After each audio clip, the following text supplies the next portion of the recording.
ओम शांति 4/2/2022। आज की मुरली से मनन चिंतन। संगम की रस्म रिवाज सबसे न्यारी है। परमात्मा बाप आकर हम बच्चों को नमस्ते करते हैं। बाप हमारी सेवा में आकर उपस्थित हुआ है, तो बाप ने हम बच्चों को कितना बड़ा बना दिया है। ये बताता है परमपिता परमात्मा बाप निराकार है और कितना निरंकारी है। तो हमें भी बाप समान बनना है।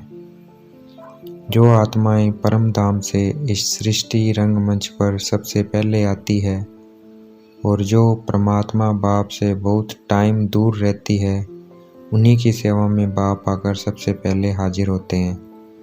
दिखाया है परमात्मा ने द्रौपदी के पांव दबाए, अर्थात परमात्मा इस वक्त ब्राह्मण बच्चों के सर्वेंट बनते हैं। सबसे पहले माताओं की वंदना परमात्मा ही करते हैं। इस तरह परमपिता परमात्मा ने सबसे पहले वंदे मातरम उचारा। अभी सृष्टि पर बहुत कचरा है, इसलिए परमात्मा को आना पड़ता है नरक को स्वर्ग बनाने।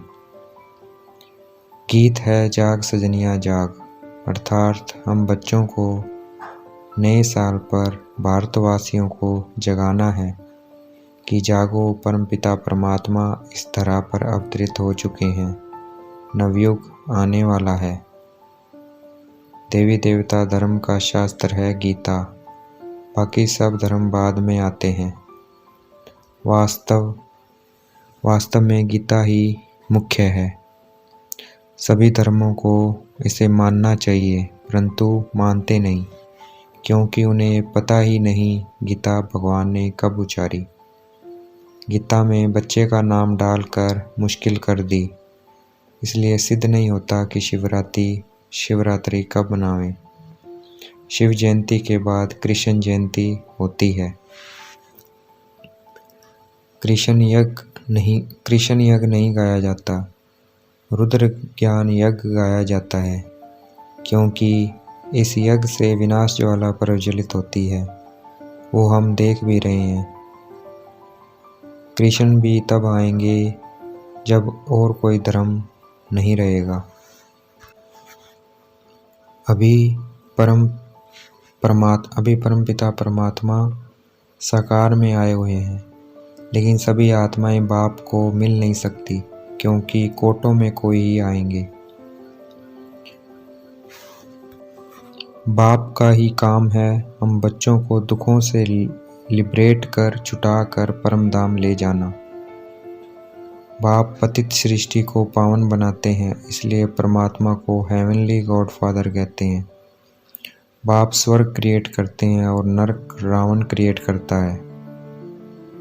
परमात्मा शिव बिंदु है और आत्मा भी बिंदु है। आत्मा बिरकटी के मध्य में रहती है और परमात्मा परम धाम में रहते हैं।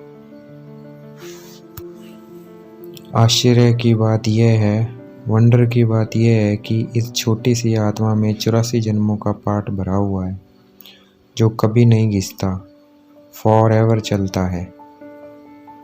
अब हर मनुष्य की आत्मा शांति चाहती है, क्योंकि अब हमें अपने घर शांति धाम जाना है।